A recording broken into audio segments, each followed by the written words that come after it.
It's only gonna let me do it this way because I already locked myself into orientation here. So I was trying to do like a little update on the old Jeepy here, since I haven't really done one since I got it. I guess you've seen it in a couple videos and stuff, but yeah, just washed it after coming up from Utah, so it's still even, oh my god, this mud was hard to get off. That Utah mud was a freaking bitch to get off this thing, but got her cleaned up halfway decent. So I don't know, I just wanted to do a little update plus walk around. I haven't really done nothing to it. I've tinted the windows, went limo tint on the windows all the way around except for the front two windows. So that's keeping within the laws, keeping these two fronts legal, whatever, legal beagle. I need to wash those tires. I need new tires. I need new suspension. I guess we could go over what's kind of wrong with this thing.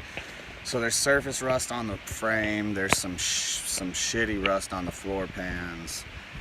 And this fender is mushed because whoever had it hit something or got backed into. I think the story was it got backed into, and that fender got mushed.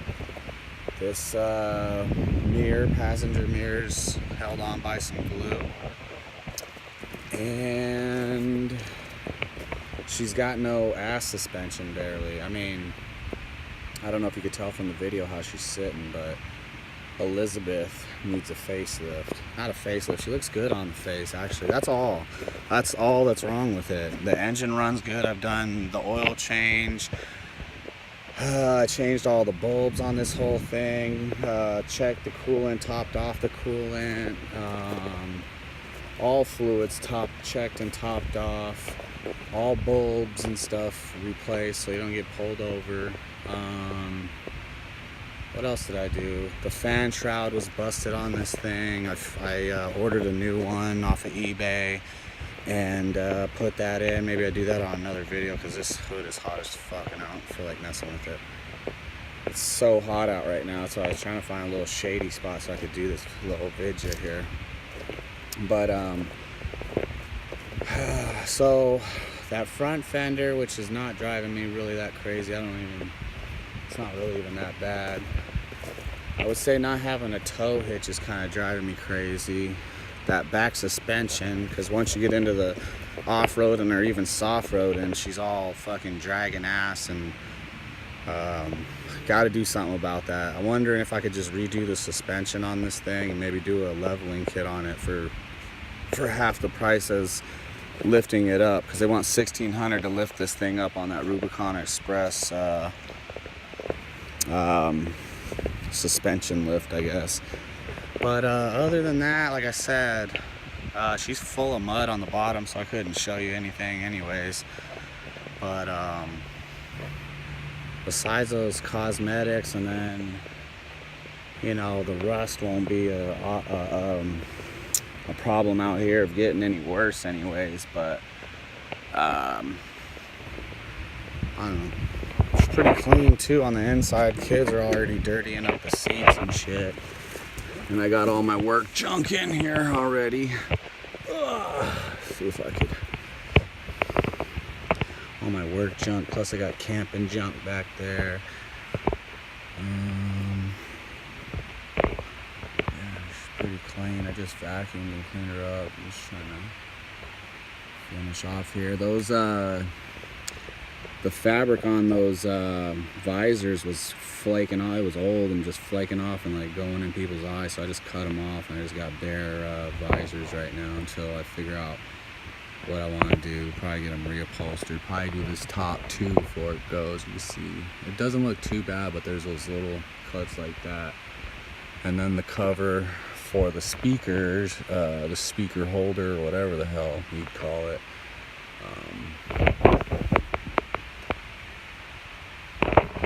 That shit came off, but I got my little fishing pole up there rigged.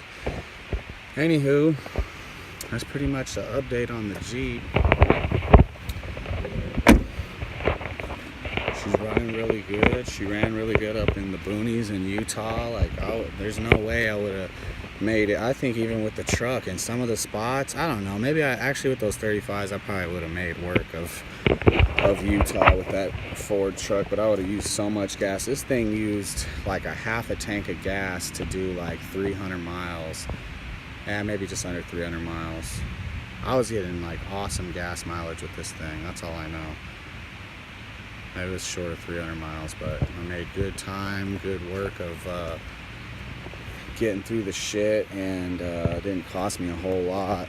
I want to say I did like 600 miles round trip in this thing, give or take. And she ran fantastic. The AC needs to be redone. Guessing the compressor, I could see the lines are shit. So they want like $500 to do it at the shop. Might be something I pay for the shop to do and not try to attempt myself. But there's a couple things I can do before I try to get her up and go back up to Utah. AC's not even important. I charged it with that AC Pro stuff and it's holding pretty tough for some $30-$40 stuff in a can, whatever it was. But yeah, she's looking good, feeling good. I mean, a couple cosmetic things, but she runs like a tank. She has like 130, what she got, 134 on her right now, I think. 134,000 miles. I think I got it with like 129 or something, I forget. But just been using it for work. I finally took it up out and about on a family trip. So I like the limo tent. I like how it looks. I just need to get this thing picked up. And a little bit of love, TLC, a little bit more TLC under the hood. Should be good to go. But they definitely don't make them like these anymore, man. You see that they try to retro everything and copy everything, make it similar. And it's just like, it's shit, you know? Can't beat this old American steel right here. Because I mean, I got hit in the Jeep Cherokee, or Jeep Grand Cherokee, and that bitch hit a wall. We should have all been way more messed up the way she T-boned us, but she hit a wall when she hit that Grand Cherokee. I expect this Cherokee to be just as tough as the Grand Cherokee, so yeah, buddy.